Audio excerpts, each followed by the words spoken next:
try this experiment. Pour out a glass of cooking oil, and in the other glass you pour some fruit juice.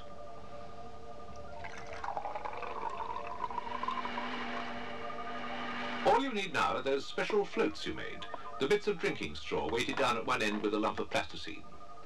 Put it in the oil, gently, and mark off the level where it sticks out.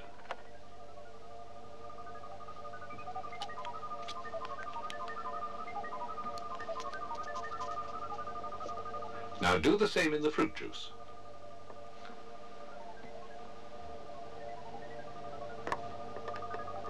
Look how far it's sticking out compared with the oil. Let's do another experiment that'll give you an idea of why that happened. This is easy. Just pour some hot water into a glass.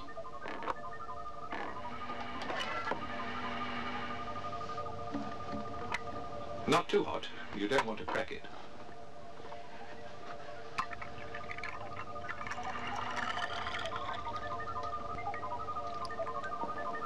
Then drop your float in.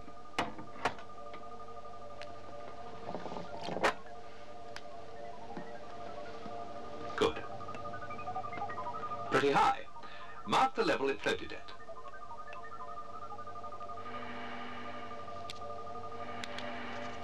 Okay. Now put it in the other glass, the one with the cold water.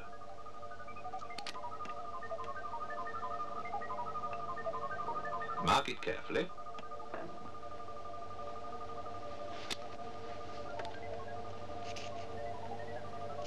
Now, show me the difference.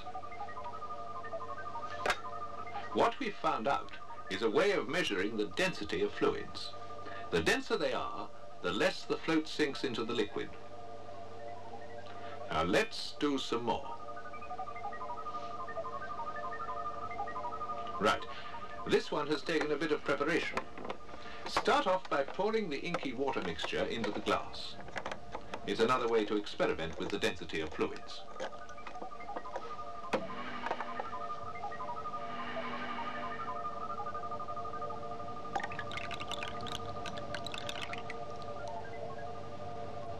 Next, some cooking oil. That's it.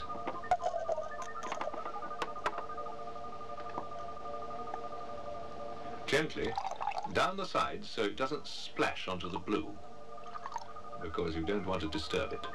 It sits on top. Very good. Now thick oil from the garage.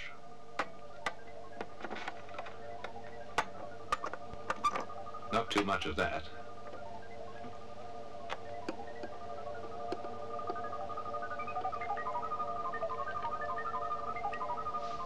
Now you see, that sits on top too. And the final thing, some turpentine.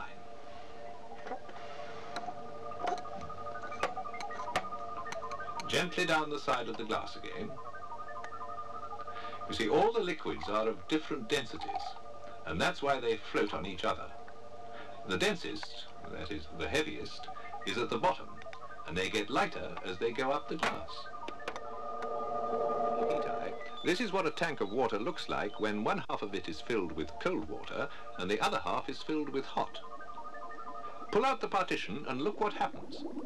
The multicolored hot water on the left rushes through the cold water on the right and bubbles to the surface. And look at that cold water staying on the bottom because it's so much denser.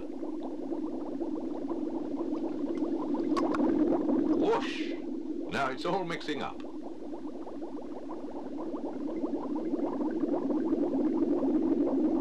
The different colours are the various temperatures of the water as they all mix together and finally become the same. Knowing about the density of water is very important when you build a ship. Those lines on the side of the ship tell how deep it's sitting in the water, depending on the saltiness and the temperature. It's called a plimsoll line, after the man who thought the idea up.